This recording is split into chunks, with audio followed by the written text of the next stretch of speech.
नहीं नहीं नहीं नहीं होना चाहिए। हमारे जो पुराने जो ऋषि मुनियों ने जो हमारी सनातन ने 4 धाम हैं तो वही होने चाहिए, वही सही है। और ममता के कारण 5वां धाम नहीं होना चाहिए, जल्द से हो चाहिए।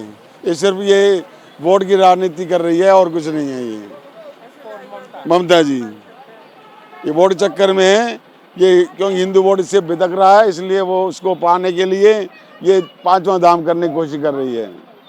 लेकिन ये सही नहीं नहीं है, बहुत गलत है। जगन्नाथ तो एक ही है। एक ही है और बाकी जो 3 धाम है वो भी हमेशा रहेंगे। वो बहुत गलत है, बहुत बहुत ज़्यादा गलत है। ये सिर्फ वोट के लिए कर रही है, क्योंकि वो सोचती है कि मुसलमान वोट तो मेरे पक्के हैं, हिंदू वोट जो छिटक रहे हैं उसको दोबारा पाने के लिए कोशिश कर रही है, और कोई मकसद नहीं है उसका। नहीं, मुझे लगता है हमारे जो 4 धाम है वो 4 धाम बिल्कुल सही है, क्योंकि वो प्राचीन काल से ही चलते आ रहे हैं, तो उनका एक अपना ही मीनिंग है। तो वो धाम मुझे लगता है वो ही धाम सही है।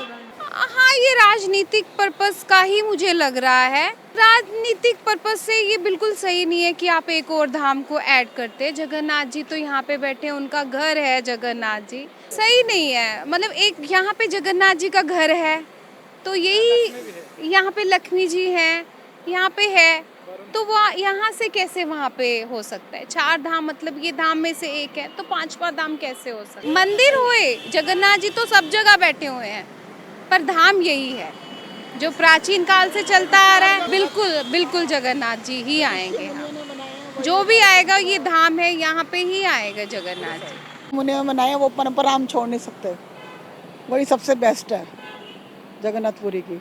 वो परंपरा चली जो उन्होंने किया है वो सबसे बेस्ट है। ऋषि मुनि ने जो हमारा तैयार किया चला आ रहा है, चलता आ रहा है, वो सबसे बेस्ट है। ममता की चाल तो वो हम सब जानते हैं, राजनीति के लिए, वो तो राजनीति के लिए कर रही है वो तो सब लोगों को समझना चाहिए, बात समझ में आनी चाहिए लोगों को। वो अपनी छाप नहीं छोड़ सकते, जो है सच्चाई तो लोगों को मालूम ही है, सबको पता है। हाँ सच्चाई तो पता ही है लोगों को, और लोग मूर्ख ही बनेंगे।